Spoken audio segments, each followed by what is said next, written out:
Am I the a-hole for refusing to help out with child's funeral expenses? My ex-wife lost her son recently, who was 13. I'm not sure of the full details, but only that she's struggling with paying for the funeral. He's not my biological son, but for the first 5 months of his life, I thought he was. My wife had been awfully secretive, and I started to have my doubts when I learned she was having an affair. Apparently, the affair partner I caught her with was not even the father. We had a paternity test done to prove that. And neither was I. Tried to see if at least being in the boy's life would be a possibility, but ultimately it was too painful and I couldn't cope with the rage and hatred. We divorced. The only thing that kept me attached to either of them was the child support payments because she conveniently never looked for his biological father. My ex called my office recently wanting to talk and brought this whole thing up. I wanted to say so many things to her, but managed to at least tell her my condolences for her loss. But there's no way I'm going to help pay for all that even if she's struggling financially. She could set up a GoFundMe or do some fundraiser to make money, but do not ask me to pay more than what I've already had to. The conversation was going nowhere since she wouldn't stop begging me to change my mind. I hung up. Next in line to call was my mom. She's the only one in the family who stayed in her son's life, and I was fine with that as long as she didn't bother me with it. My mom's helping to pay for some of the expenses too, but she's asking me to please have a heart because he was my child at some period, and even if my ex doesn't deserve it, find it in me to do it anyways. I repeated what I told my ex, then reminded her that I'm currently expecting a child with my fiancé, and not going to waste thousands of dollars on a kid that wasn't mine in the end, when that's up to my ex to figure out. She's mad at me now, of course. So is my ex, who decided to blast the situation online. She made a post asking for donations since I'm refusing to help contribute, and specifically mentioned me so others are aware. My family is divided in this. Majority believe I'm in the right, but the ones against it are being more vocal about it, and feel I am in a way being an A because she's a mother who just lost her son. Having a hard time seeing it that way, so that's why I'd like to ask here. Am I the a-hole? Edit. Wanted to add since some are asking. Yes, the child support was for him.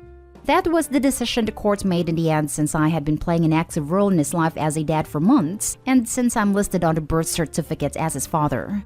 Paternity test says otherwise, but in the end it didn't matter. Just wanted to clarify. Now for the top comments. Not the a-hole. Sure, she has lost her son, and that's a horrible situation to be in. However, you are not responsible for the place she found herself in. From your story, it seems like you paid 13 years of child support for a kid who was not yours. That's already a lot. Not the a-hole. If she's blasting you online, you would be justified in making your own post detailing how she betrayed and deceived you, and how this wasn't your child. I've thought about that, but I'm not sure if I want to get further involved in this situation than I already am. Everyone knows she cheated.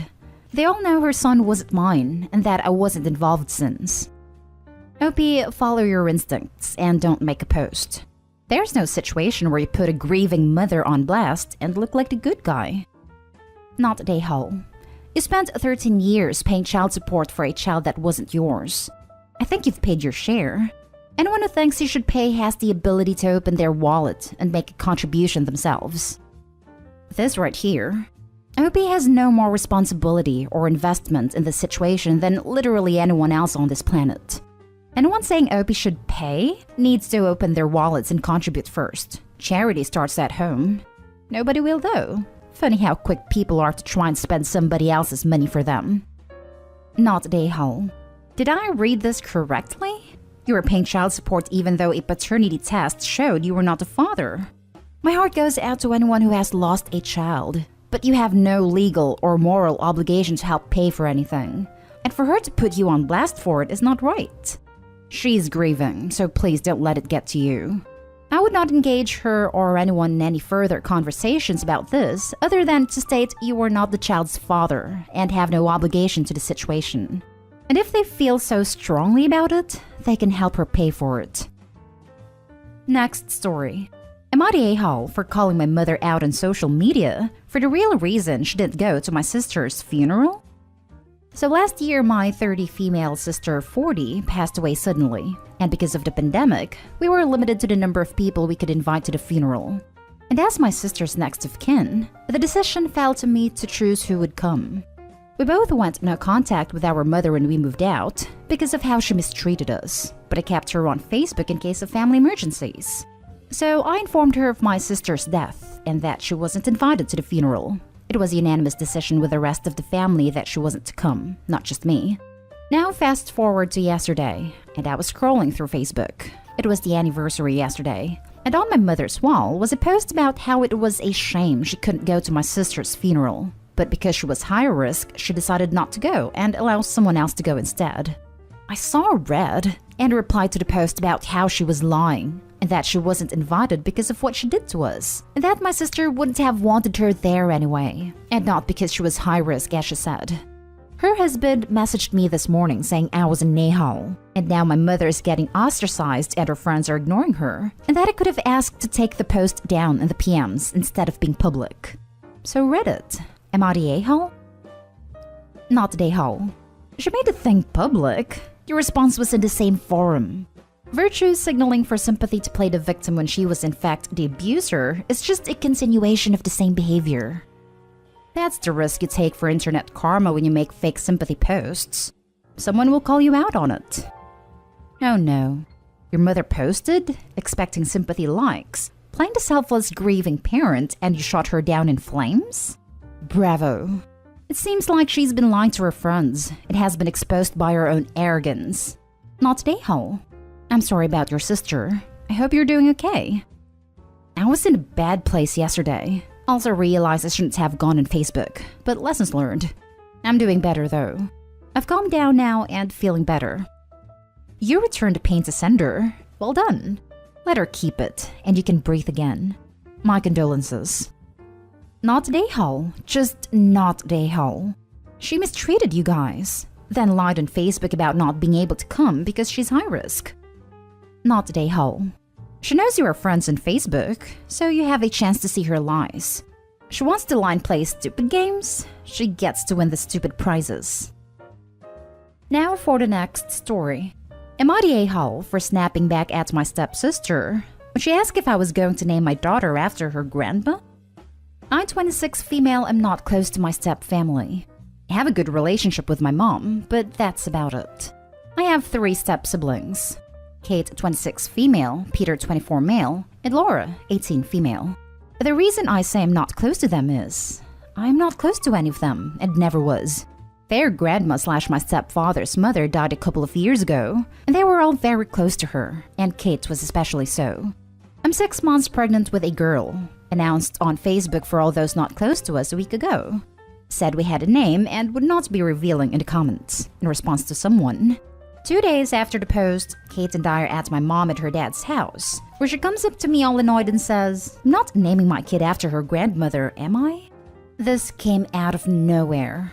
Not one word spoken in 20 minutes beforehand, and then she throws that at me like I gave any indication that I was naming her after the woman.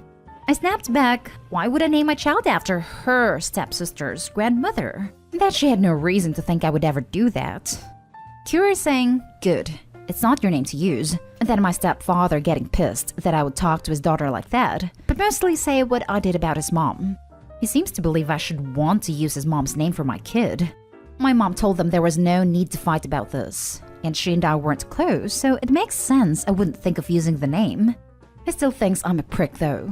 My stepfather asked me to apologize for disrespecting his family, but especially his daughter and mother. And Kate is now posting on social media that I rudely rejected their family. Coming from the girl who has nothing to do with Laura because they're not full sisters. But that's beside the point. I just find it hypocritical. Am I the a-hole for how I responded? Now for the comments. The reason I say I'm not close to them is I am not close to any of them. Thank you for clearing that up. Not the a-hole. That's my favorite part. Not the a-hole, Opie. You matched her tone and they got mad. Stepsister and prompted. You better not be using my grandma's name. You have no right. Opie. Lol, why the hell would I use your grandma's name? Stepdad. The disrespect. How can you not want to use the name we don't want you to use? Not the a-hole. They seem mad they can't deny you something. Like they wanted to be able to tell you no. Lol, right? There was no winning here. Either she starts World War III by considering the name, or she deeply wounds the entire Stapp family by not considering it. No wonder they are not close, because they are not close. They are difficult because they are difficult. Good grief. Huge not a-hole. I'm not sure when your mother remarried, but it seems like Kate's father never even made an attempt to try and connect with you. He should get over himself and his high-mindedness. You don't have to apologize for answering Kate's question, and if he should be mad at anyone, it should be at her for asking. Since I was 9, I think. I know that's how long we've been in each other's lives, but honestly, we were never exactly family. Wow, that's earlier than I thought. From what I read, I would have assumed it was an extremely late marriage after you'd been grown up. He's hugely the a-hole and doesn't see you as family, just as an old roommate or something. He has no right, especially since Kate asked you an invasive question that you already said you wouldn't tell the name till the baby was born. They need to get over themselves. Yeah, a lot of people assume things were a certain way because of the dynamics. They assume my mom married her husband when we were all older because of the lack of family, anything between us. They assume Kate and Peter were raised in a different household to Laura because you would never realize they're siblings. They have no relationship, but that's just the way things have always been. I'm still not sure why she thought I would ever name my child after her grandmother. Last story is titled, Am I the a-hole for telling my wife if she insists that my sister move out, I won't defend her or her choice? I, 34 male, am married with 2 kids, 3 female and 3 female. And over the past year, my sister Amy, 19 female, has been living with me and my wife, Leah, 36 female, because of the pandemic. My parents live in another state, and the only reason they felt comfortable with Amy going to college out of state was because my wife and I promised to be there for her in case of trouble. After the shutdown, Amy moved in with us, and eventually decided to take some time off because she felt too stressed out. Initially, Leah seemed fine with that because Amy got a job and started helping around the house. Examples: doing all the laundry, cleaning the living room, doing the grocery shopping, paying for the groceries, cooking breakfast 4 days a week, cooking dinner 3 days a week, cleaning the kitchen, vacuuming, and babysitting so long as we gave her 48-hour notice. Amy did all of this to show how grateful she was to us, and because she wasn't paying rent. After Amy got a job, I sat down with her and worked out budgeting system with her, so once she went back to school, she could put her money towards college expenses. She rarely buys any luxuries for herself, and asks me to double-check her finances regularly so I know she's not just blowing it. I thought everything was great, until Leah told me that she wanted Amy out. When I inquired why, she at first didn't give a real reason for me to support it. And then I found out that Leah's cousin got a new job near where we lived and needed a place to stay, and would offer to pay us rent until they got their own place. Leah feels like Amy has stayed long enough and wants someone who can offer financial contribution.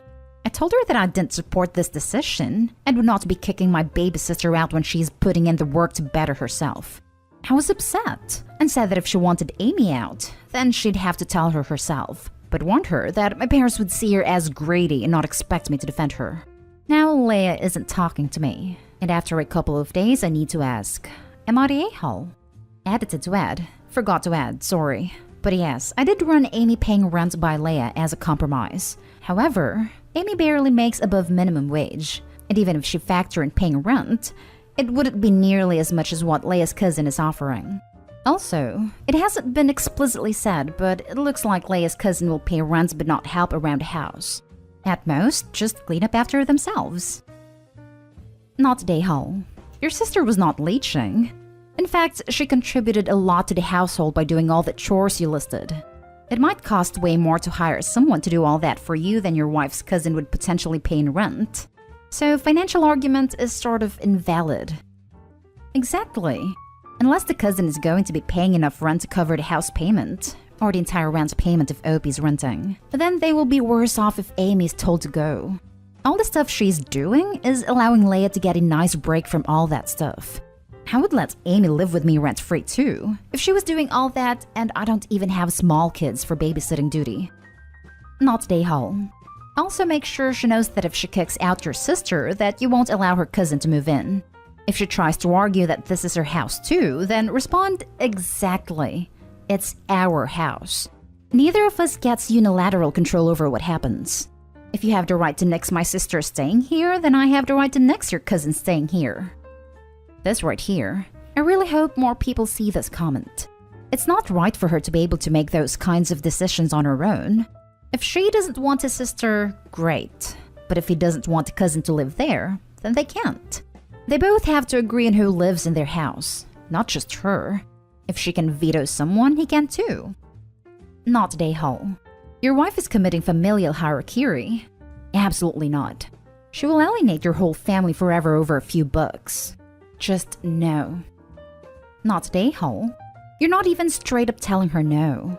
You're saying that if she makes this decision, she has to face the consequences. What did she think would happen otherwise? That you'd somehow talk your family down and convince them that she made the right choice?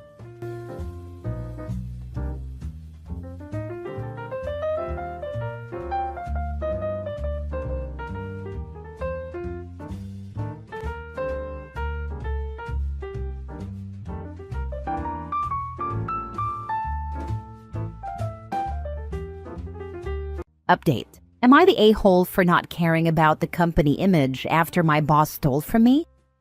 Original post. I had to complete an internship for my degree and decided to join a startup to learn. But instead, I had to figure out everything on my own with no guidance and ended up being a glorified salesman instead of actually learning. Since it was paid $150 a month, not much to be honest, and opportunities were rare during COVID, I went along with it, even with the ridiculous targets he set. I was the best performer, but even I could only reach 10% of the target. As part of my internship, I had to handle social media completely on my own and shoot ads on my days off using equipment I had borrowed from friends. 5 months in, he told us at the end of the month that we wouldn't be paid unless we met his targets. I politely told him I would be leaving and pointed out that I wouldn't even be able to meet clients without gas money, as 25% of my pay went toward fuel. He got upset and started talking about how he had paid my salary, took us out for drinks every month. He paid for the food, but we had to buy our own drinks, and how his grandpa was dying and he needed me. He accused me of leaving him when things got tough and claimed I was only in it for the money. The other employees left within the next month. Before I left, I dropped off a hard drive containing all my files at his sister's place. It was worth about $40, which was significant for a college student. 3 months passed as I was busy with my report, and when I asked for it back, he claimed not to have it, and then cut the call. Half an hour later, his sister called me, swearing she didn't remember me dropping off anything, and saying I was always dropping off stuff.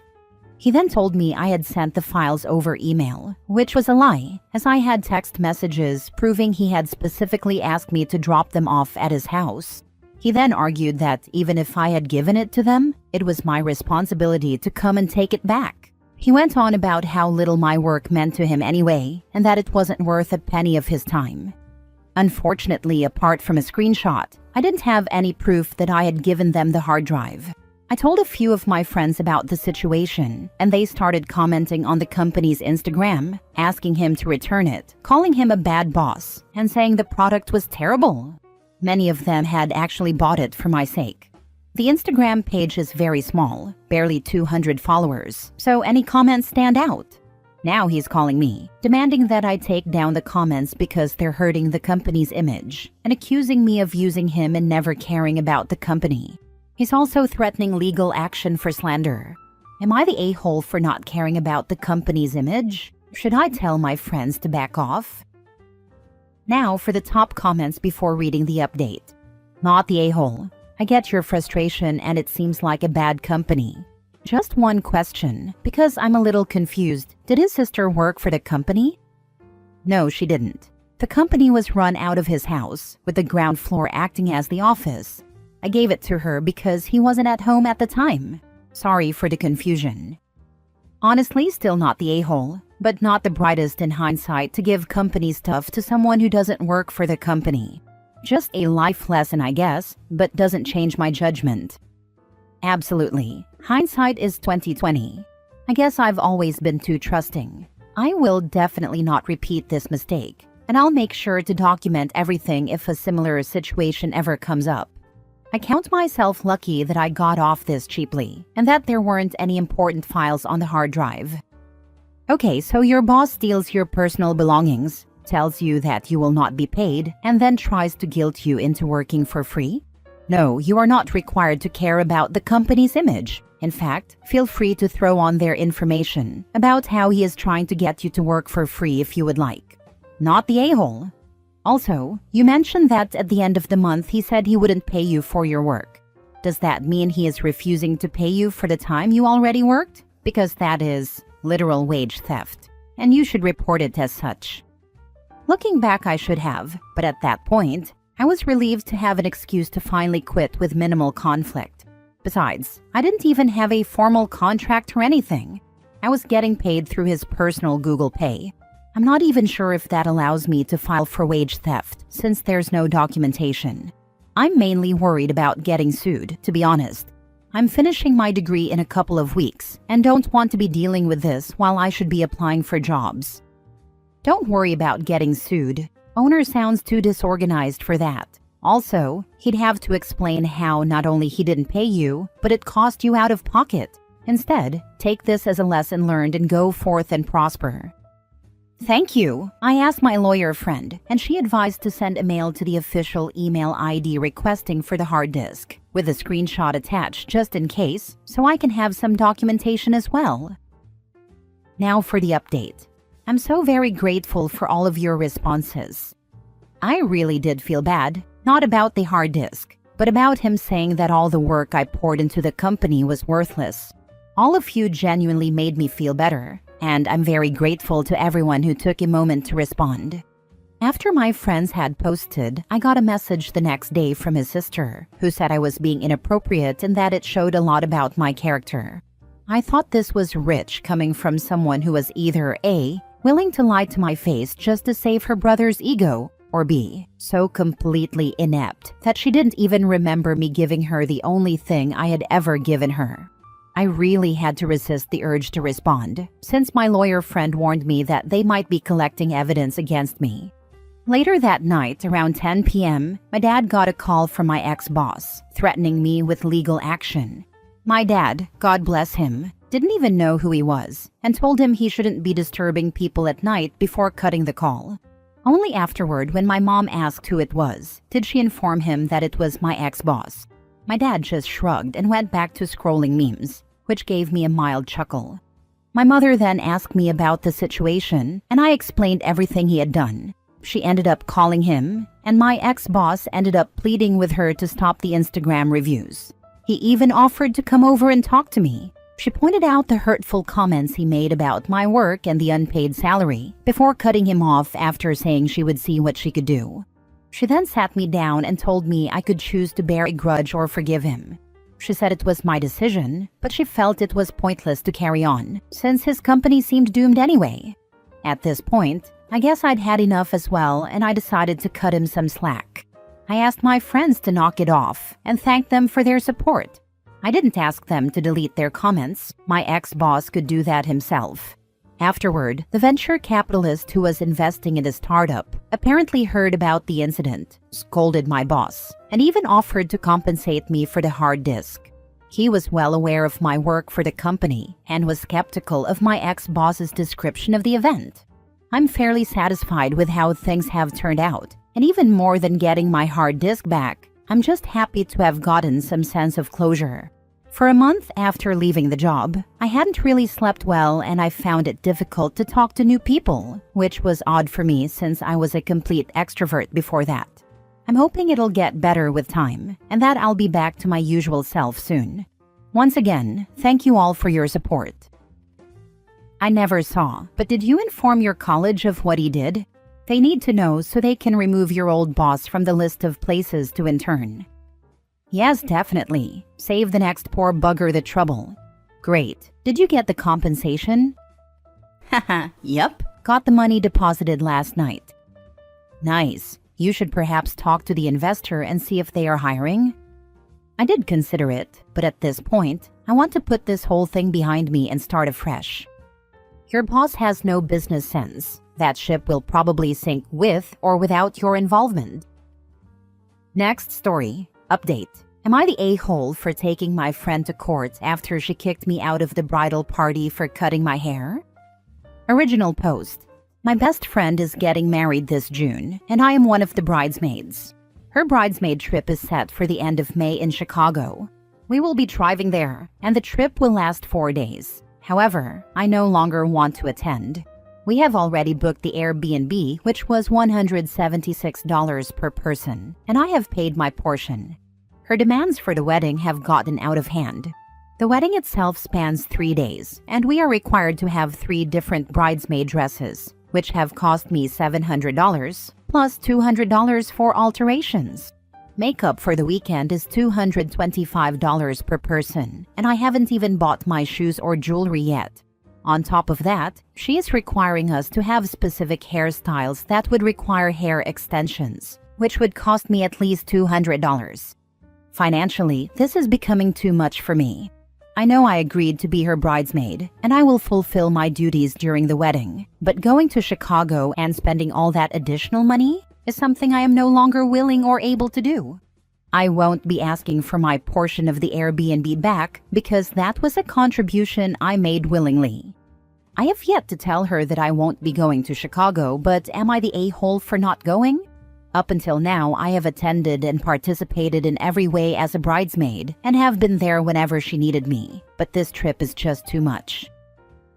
Now for the top comment before reading the updates. Info. Did you talk to her about it becoming a financial burden for you? And if so, did she try to accommodate some of the costs for you? I have talked to her about the change in my financial situation, mostly because of a job change and also unexpected health costs for a health condition. She did help with the dress alterations by sending me $50, so that made my contribution $200. Every help counts, and I deeply appreciate it. However, it still doesn't change that Chicago is a stretch for me. Not the a-hole. I would dip out of being a bridesmaid altogether if I were you. Who in the heck has a 3-day wedding? Nobody can be that important to have 3 days dedicated to a matrimony. I won't lie, I'm no longer excited for it, but because I've already spent so much, I don't see myself dropping out. She is also still my best friend, and I can also acknowledge that this has been a bit much for me, and I can't do it all. You can only do what you can do. If this has been a financial strain, you need to let her know. Hopefully she is understanding. Now for the first update months later. For my friend's 3-day wedding, I had to buy 3 different dresses, including alterations and specific shoes, which totaled over $700. She also wanted specific hairstyles for each day. Unfortunately, starting in March, my hair began to deteriorate.